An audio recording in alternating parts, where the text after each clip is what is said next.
Hi, everybody. My name is Mr. Dupa. That right there is Drunk Dave Romero. Yo, yo. And Obesius, the fat one, has left us. He died. He died, and his ghost went straight to New York. He's enjoying great music without us. So in his place, we have the Brooklyn Summer Ale, brewed straight in the city where he left us. It looks good. We're going to drink it out of spite. This is the One Beer In Podcast. Yeah. Lost to be found by someone to save you when you're down. Yes, I'm bored when it's bright out. So bored when it's bright out. 4 to 5 a.m. takes me to a place where I fit in. Clink, clink. All right. It's good. It's good. It is good. Did you even say what it was? I did, yeah. I did the Brooklyn Summer Ale. I did. Oh. I said. Oh, or maybe it's just a short title. We've been drinking beer with It was- long titles. You're right. You're right. That is a trend with these craft brews. They've got to be like a full sentence, or it's not considered a craft brew, I guess. This was really simply just Brooklyn brand Summer Ale. Brooklyn Brewing. I like that. I mean, straight, simple to the point, and it's But really yeah, good. and there's nothing fancy about this beer either. It's just a really good. No, it's just a good, solid beer. Yep. It's know? refreshing. It's crisp. It's not too hoppy. And I think anybody who drinks beer would like this. Yes, this You is know? this is a very good go-to beer. It's one of those. It's kind of it's kind of, it'll trick you into thinking that it's like a craft brew that like kind of scary. You don't want to. I You know think what we're I'm saying? just used to it. Yeah, maybe that's true too. I have been told, I'll drink something and people go, "How can you drink that?" And I'm Yeah. like, I do it every night. Well, not every night. Every night I get smashed. But you know what I mean. Like, we've gotten used to stuff like this, so maybe that's why. But to me, this just tastes like just a really good ale. Yeah, it's a good beer. Mm-hmm. Nothing fancy, nothing special. I'll give it a 5 just for that. I'll go 4.5. I feel like I doled out the 5 for like really good stuff. Not to say that this isn't really good. It is good. It's a good, solid beer. I mean, if I saw this at a party, I'd be like, who brought this? I would I'd be really about happy. it. Yeah, if somebody brought this. Yeah, that's true. I'm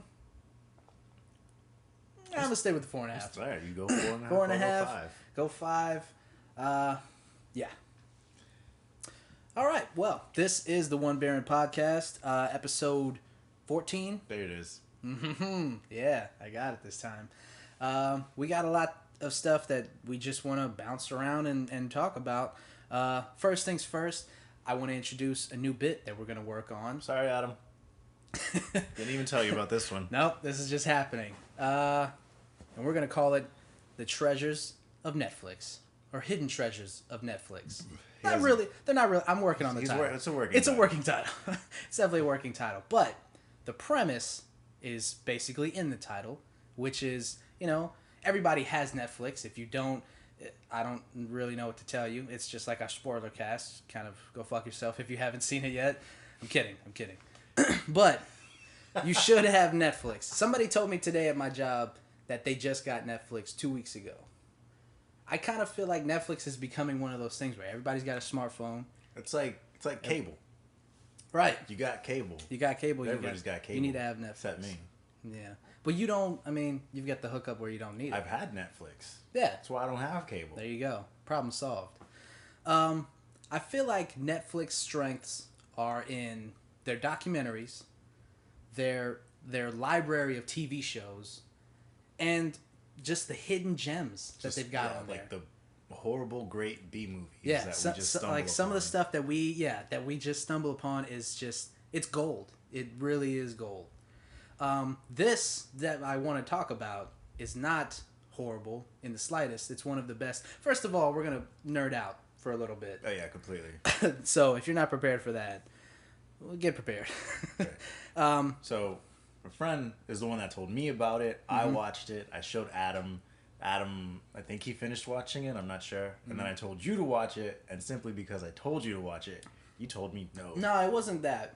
It wasn't that. You did something and you annoyed me. And so out of spite, I didn't watch the show for a while. Yeah. So that's where if you tell me something, I'll check it out. But you did something. I can't remember what it was. Smart. Something, and I'm like, fuck that guy. And I'm like, I'm not gonna watch that show now. And then one day, actually last night or the night before, I was just like, I don't even remember why he pissed me off. And that show looks awesome. We're talking about Attack on Titan. It's an anime. It based on a manga from I think 2009. So it's no idea. It's I looked it up a little bit. It's not like it's not old. You know, it's 2009 is a pretty recently. Which you haven't seen. No, I haven't. But I've heard about it. It's disgusting. I've heard about it. Anyway, the reason I want to bring this up is because, we don't want to kind of hone in on one kind of target audience. But I feel like any casual fan of like animation, anime, or the genre that this anime is in will enjoy it. It does have a lot of traditional anime elements to it. Yeah, a lot of tropes. A lot of yelling and a lot of the and I'd like to say that the one caveat is it is not dubbed, so it's in Japanese. You have to read subtitles. Yeah, which that's the one thing. They have an English dub. Yeah, Adult Swim shows English dub. What?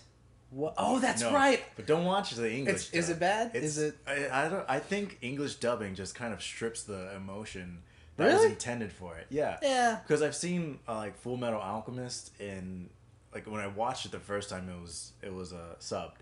Uh-huh. It was Japanese voice audio and then English subtitles. And then I saw it on Adult Swim. It just didn't have the same feel. Like the characters, I feel like the voices that were meant for them weren't what they were originally like thought to be by the people who made it. Right. It's like they meant, oh, we have to put this in English now.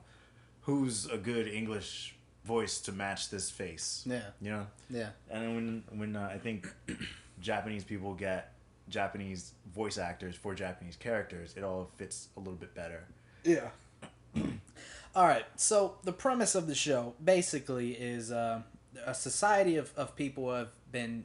Well, the world's population has been decimated by Titans. The sudden arrival of giant humans whose only cause in life is to eat other humans, regular humans. Right. They've done research.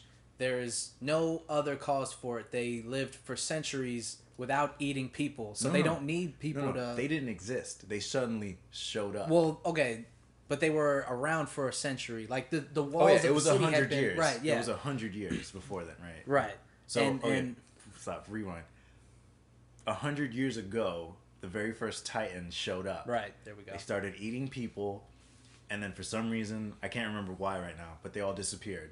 So, in preparation for them coming back again, humanity, or what was left of humanity, built a city surrounded by 3 walls, and each wall getting bigger. Yeah. Because of the colossal Titan? No. Colossal Titan happened, and then... Right. They don't. Yeah. So that happens the first episode.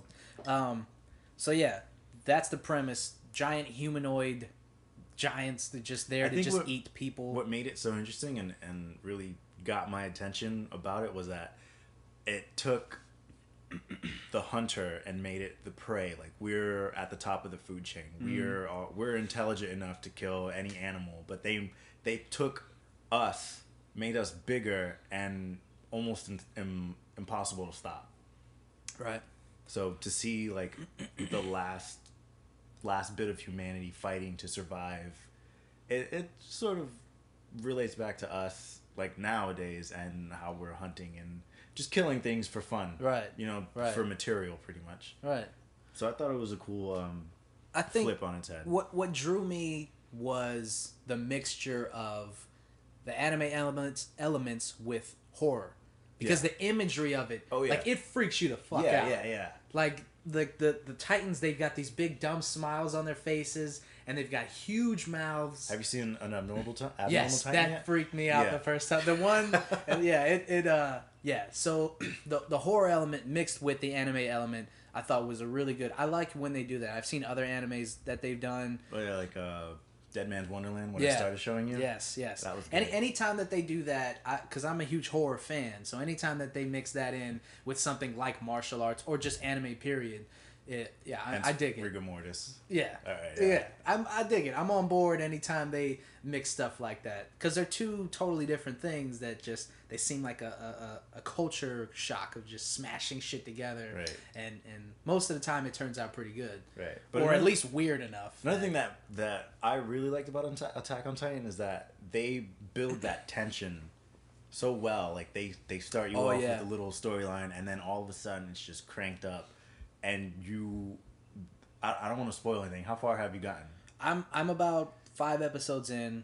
I don't want to spoil anything either for the listener if they want to check it out. Oh yeah, because we are suggesting this to them. Yeah, so if we are, we don't want to. Yeah, I will say. Okay, we can't really go that far into it. I would just say this is a good Netflix gem.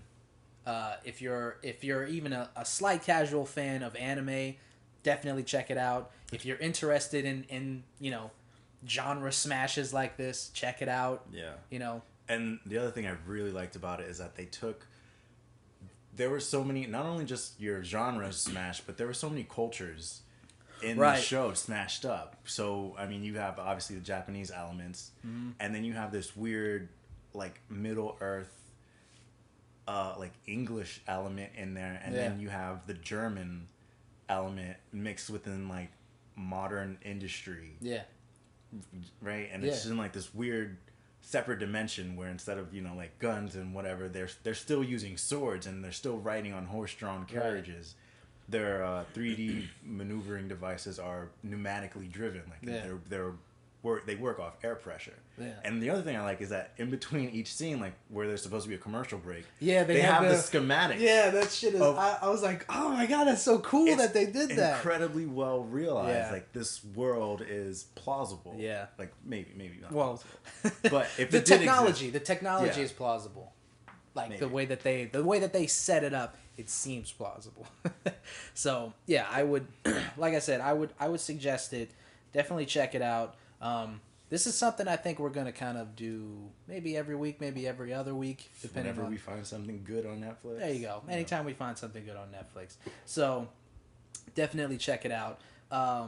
Something else that we found that was pretty good. Well, we didn't find it, but most people have kind of checked it out. If you haven't, this is another thing that we would suggest for you to check out. Machinima is a YouTube channel. I don't know how far-reaching their kind of brand goes. I just know about the YouTube channel. That's it. I don't know if they do anything else. That's it. I mean, they have like a main Machinima channel, and then there's smaller channels around it. But Machinima is known for being like I think they started off just doing video games, and then they started branching off into more creative aspects of that. But pretty much their main gist is just YouTube videos about video games. Yeah. Well, if you haven't checked out the channel, I think you should. Like David said, there's a lot of sub-channels that are, some of them are just downright hilarious. Mm-hmm. Some of the videos that they post on there are great.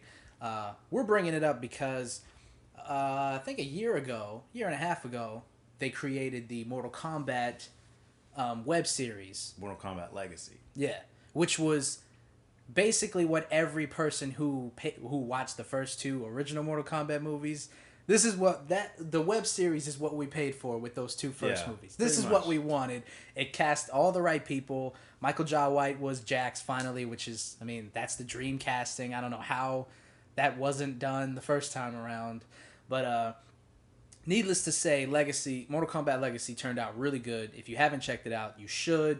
But that's not what we're here for. What we're here for is what they just released, which is the Street Fighter web series that they're working on. Assassin's Fist, which is kind of a generic title. Yeah. Doesn't really give you much in the way of what the show is actually about. Don't think about the title too much. Yeah, kind of just ignore that. What you should be focused on is if you're nostalging right now, like you should be, it capitalizes. It fits the bill so far. There's only 2 episodes that are out, so you can jump in. I think there's more than 2.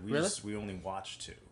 Really? Yeah, we just wanted to get an impression. Okay, I take that back. I'm sorry. There's more than 2, but I don't think the series has gone on that long, so you can jump in right now and be right up there with it. Definitely check it out. it's good. The casting is good so far. Yeah, they don't really have big name actors. They have Goken. He's a familiar face, but I don't know his name. Right. But the main storyline that we've been following so far is just Ryu and Ken. Mm-hmm. And it started off pretty much before the tournament even existed. They're training. They're in training still. They are just learning the arts of the Hado. Mm-hmm. They don't know any of the techniques that we all know and love yet. Right. So Such as Hadouken, Shoryuken, Metsu Shoryuken. So it's definitely an origin story, which is what Legacy started off as. For each character, each episode was an origin type story for each character. I like that which is what I think, it looks like that's how this is going to go. But I don't think they would do literally the exact same thing. There's got to be something different about this. Well, we haven't watched that much of it, so we haven't seen it yet. But and, I mean, now that you say that, it would be a little more interesting if they kind of just maybe followed these two characters on their paths, their separate paths, because we kind of... I mean, from the first two episodes, we kind of see the friction between the two characters, even though they are really close. So it kind of looks like they're going to go off into these two different... yeah, of course. So it would be cool. It would be interesting to see the kind of direction that they take it in. I have a lot of faith in Machinima because fucking the Mortal Kombat thing was just downright just awesome. Yeah. The fight scenes were legit. The CG looked legit. They kept true to the lore and everything. Where right. Scorpion is actually he's dead. Sub-Zero, he dies, and his brother comes back later on in the story. So it's not like they just went, we played the games and now we're gonna do this. Played the games and the Street Fighter, so far it's sticking true to it. So that's good. Yeah. So we're gonna call this the suggestions podcast. Yes, we're just gonna really give you a whole bunch of gold to play. Yeah. We're just gonna give you a bunch of stuff to check out, watch, play, and in that vein, I guess we'll kind of switch gears a little bit. Dave, you've been playing the new release. Oh yeah, I beat Wolfenstein a while ago. Mm-hmm. Wolfenstein: The New Order came out 2-3 weeks ago. A little bit late on this, but whatever. Not everybody was jumping on it. It wasn't a huge title. It built up some... I mean, it's got the legacy of being a Wolfenstein game. And right, but if you played the last Wolfenstein game, you were going to let down. Oh, yeah. I didn't. Because they took like the Wolfenstein universe and they brought like magic into it, and it was whack. Yeah, it was just corny. But yeah, this Wolfenstein, I really liked it a lot. Gonna go ahead and break this down into a few categories. Okay. Like an official review. Yeah. We don't have anything written down. I'm just gonna kind of remember right off the top of the head. So anyway, let's go into gameplay because that's what I think matters most. Definitely. I play a bunch of games. I'm a huge gamer. A lot of art styles I see, but for the most part, what keeps me in a game is the gameplay. I think what's important to realize when you play a game like Wolfenstein isn't that it's not Call of Duty, it's not Battlefield, it's a straight up old school first person shooter. So you're not going for kill streaks, you're not going for strategy or anything like that. You're trying to figure out, if you play this on like really difficult mode, what is the pattern that you can get the most efficiently through the level, and eliminate the area so you can move through the next one. So it's got a story. It's got a great story, but I think it's a game where it pleases everybody at the same time, especially old school gamers, where if you go back to something like GoldenEye, and it's another good old school shooter, something like Serious Sam or Unreal Tournament, where you're a guy and you're carrying, a whole bunch of guns on you, and it's impossible to carry all those guns, but it's a game. It lets you realize consistently, like, this is a game. This isn't meant to be realistic in any way. Yeah. And I think that was what really set it apart from newer games like Call of Duty, Titanfall. There's no loadout. Once you get all the guns, you have all the guns. And you can use them whenever you want. So I thought that was really, really fun. just to keep it, moving along. And and keep it interesting, I guess, because it's just a change from what everybody's doing now. Yeah, it's a step backwards, but also a step forward. You know. Right. Yeah. So it's yeah, I dig that too. Graphics, I thought they were great. I thought the world that existed was completely well realized, and it was almost as authentic as a fantasy realm could be, where everything in the game, Germans win World War II. They drop the nuke on Manhattan first, so they win. They rule the world, and because of that, everything is in German now. So there's no English writing on any sign or anything. Everything you hear spoken by the soldiers is in German. The robots and all the industrial advances that they made seem plausible, seem realistic. That if Nazis were really that ruthless and cutthroat, that they would, sacrifice people and pretty much their own humanity to advance their own. Well, because they did. Yeah, so. they kind of did do that. But yeah, like for instance, one of the soldiers that they made in the beginning, and what's really cool about the game that they do is they start you, I think 1946. Yeah, 1946.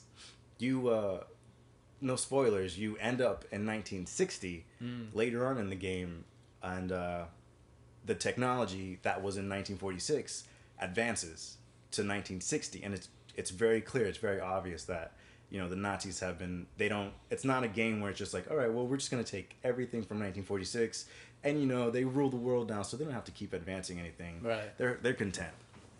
No, like the super soldiers that they built in the beginning of the game, they're very Quake-like.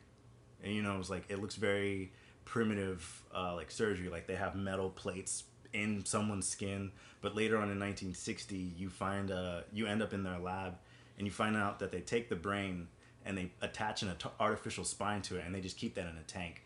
So the body that they put that brain into is completely artificial. It's a metallic body. So there's absolutely minimal like organic material to their super soldiers now. They're pretty much just thinking robots. So it's cool that they do that, and yeah, I mean visually. The game's crisp and clean. I played it on PC. It was very pretty. It had very small nuances to it, where if you're fighting like a giant robot and he runs out of ammo, the way that it reloads is it drops its gun and it picks up another gun from like another soldier around you, and it actually picks it up and it takes its other arm and screws it into its that's awesome. its own arm. So it's very small details that they throw into these games. Like, they didn't have to do that. Right. They didn't have to have that robot run out of ammo or pick up another gun and then screw it into its own, like, arm. Yeah. But that's how it does it. So, just looking at it graphically, it looks good. Sound is amazing. I told you about the Beatles song that I found. Yeah. That because in this dimension, in this universe, the Beatles that we know don't exist. Instead, the Beatles that were forced to sing in German exist now. And they, instead of the yellow submarine, they have Das Blue U-Boat, which is just a blue U-boat instead of a yellow submarine. Right. And yeah, I mean, it's just a really good game. I really enjoyed it. And if you want to go for the challenge, play it on Uber. Adam, thank you. Yeah, thanks, Adam, for forcing us to play it on Uber. What else? What else is there? To the game, there's no multiplayer. The story's great. I don't want to get into the story because I'll spoil something by accident. But yeah, I mean, it moves you along too. You don't just stay in one place. Well, I mean, like as far as the story goes, no spoilers, but like, was it like a compelling story or was it just something good to kind of keep the game moving? No, it's definitely like a good, compelling story because the character BJ Blazkowicz, you surprisingly find like a lot of emotion in him and a lot of humanity that because of something that happens to him in the game and a decision you have to make, you see his regret and that he wants to change a lot of things. It's a very helpless game where it's just like you're really rooting for the underdog. Yeah, and it's pretty cool. And there's a lot of little Easter eggs in there, a lot of nods. I love Easter eggs in games. I'll tell you this just because I want you guys to find it if you play it. When you get to like the Resistance main base, make sure you go all the way upstairs and take a little nap. That's a very nice little Easter egg. All right. So, in keeping with our rating system, how many bottle caps would you give it? I'll give it a solid. I think we should kick it up a little bit for a little bit bigger titles, and instead of a 6-pack, 6 out of 6, we should go 12. Ooh, 12-pack out of 12-pack. Yeah. Just for that rating system. All right. Just a little bit more in depth, you know. No, okay, yeah, stuff like that. You know, like movies, big titles, things like that. Yeah. All right, so then what would you give it? What would I give it? I would give it. I'd give it a 9 bottle caps out of a 12-pack. It's a really good game. I really enjoy it. I can dig it. It's incredibly violent. When you knife someone, you suffer. Yeah, I got to play it just a little bit, and I mean that's just knifing. The melee attacks just brutally awesome. And they're like the main character has character to him. He says quirky one-liners. Adam said it the best. That he said that's how this game is what Duke Nukem Forever should have been, because he has those quirky one-liners. Like if they just had babes in there, like Duke Nukem, they would have been Duke Nukem. Like when he's in the trailer, he stabs that guy while he's sleeping. He goes, "Wake up, you're dead." All these stupid. And all the little Nazis one-liners. would be pigs, pig Nazis. Yeah. But yeah, I mean, it would have been a great Duke Nukem game if they made it Duke Nukem. Oh, that's awesome. So I give it 9 out of 12. That's a solid rating. So yeah, there you go, 9 out of 12. If you're into everything that David just went over, go out there and grab it. I think you can get it from Redbox. I mean, it's one of those AAA titles that you can get it anywhere. Yeah, you can probably download it. Yeah, so don't worry yourself. Just go and get it. But if you want to try it, get it out of Redbox. Yeah. You should get a Redbox sponsor and be like, by the way, when you go to Redbox, Right? Make sure you use coupon code. We should be sponsored by Redbox, Netflix. We're giving you guys a lot of good juice right now. We deserve some comeuppance for that. In keeping with the vein of this episode, this was our suggestion episode. 30 minutes of nerding out. But you know what? We don't give a shit. So, I feel like you guys can really expand and learn from the things that we have suggested for you to do. What are you doing right now? I'm trying to let people in, trying to give them, just try to push them a little You're bit not towards. Jesus. They can follow us. Follow me, followers. Follow us on Twitter and follow. No, okay, but seriously, the things that we discussed today: Wolfenstein, Street Fighter, Attack on Titan. These all kind of things that kind of have like niche audiences, but they shouldn't be that way. But that's it. My name is Marco Dupo. I'm Drunk Dave. This was the One Baron podcast. Please check us out on onebaron.com. onebaron.wordpress.com, on the YouTubes, the Facebooks, the Twitters, everything. Thank you guys for listening and have a great night. Bye, guys. To real